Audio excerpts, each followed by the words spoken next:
Hi, my name is Vicky and I'm a master's student in ocean engineering at DTU. And here in the video, you can see Køge Bay, home to a research project called Circle Reef. And the question we are asking is simple but crucial. How do fish react to reefs made of pure concrete compared to natural stones? In Denmark, natural stone is scarce. Importing it is expensive and carries a heavy CO2 footprint. Located 9 kilometers from the port, the stage was set in April 2025. 100 concrete blocks and 250 tons of rock were deployed. The study design compares 2 concrete reefs, 2 stone reefs, and 2 control areas on the bare sandy bottom. To monitor these sites, we deployed 2 camera rigs in each of the 6 areas. Each rig carried 2 cameras facing opposite directions, ensuring full coverage of the habitat. From August to October 2025, we met every 4 days, if the weather allowed, at the diving club. We suited up, loaded the boat, and headed out. Our team consisted of students from DTU and interns from other universities, all working together. Once at the sites, we used sonar to locate our rigs exactly. Then strong arms pulled them up, and then we checked every camera, swapped memory cards and batteries, and logged the details before sending them carefully back down.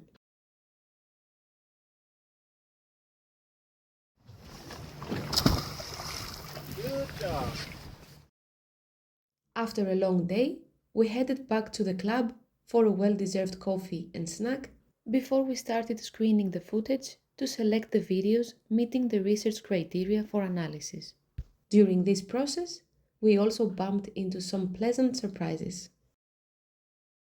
As winter approached, we retrieved the equipment and the video analysis began.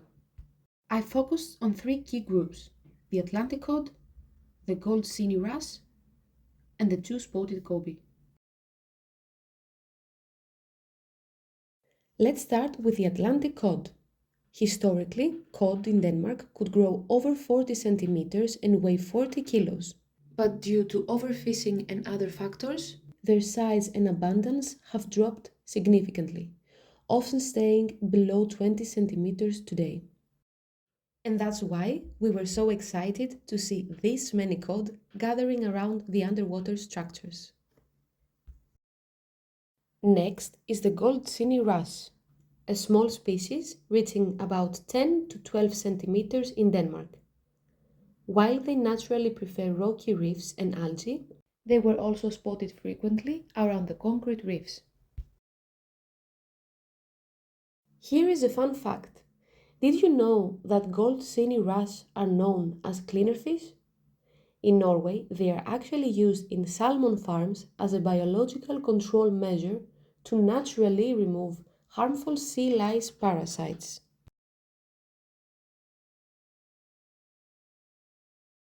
And finally, the 2-spotted goby.